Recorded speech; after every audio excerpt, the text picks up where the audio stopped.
동료 남성 의원에 대한 성추행과 무고 혐의로 재판을 받게 된 상병헌 세종시의회 의장에 대해 민주당이 중앙당 차원의 징계 절차를 진행 중인 것으로 확인됐습니다. 네, 민주당이 성희롱과 2차 가해에 대해 엄격한 기준을 내세우는 만큼 징계 수위에 관심이 커지고 있는데요.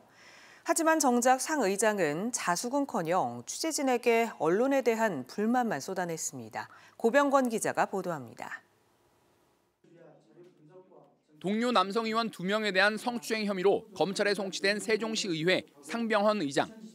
피해 의원 1명을 성추행 혐의로 맞고소했지만 검찰은 허위 사실이라며 상 의장을 무고 혐의까지 추가해 재판에 넘겼습니다. 상 의장이 성추행에 이어 피해자에게 2차 가해를 했다고 검찰이 판단한 셈입니다.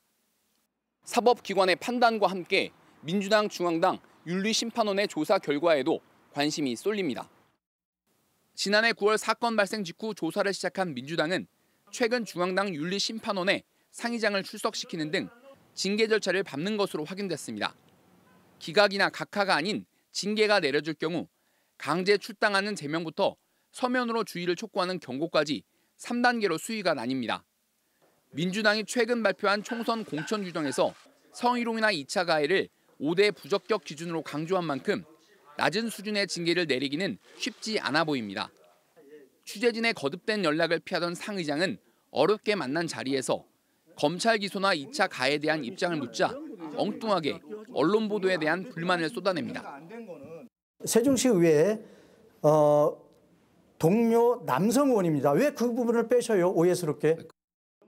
시민 알 권리를 위한 취재에 다른 목적이 있는 게 아니냐며 근거 없는 의혹까지 제기합니다. 언론 보도한 거 한번 살펴보셔요. 얼마나 의도적인지. 의도란이 없습니다. 네, 그러지 마세요.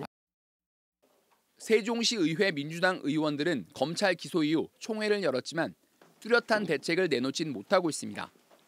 하지만 일부 민주당 의원들 사이에서도 현실과 동떨어진 인식에 의장직 버티기에 대해 차츰 피로감이 새어나오고 있습니다.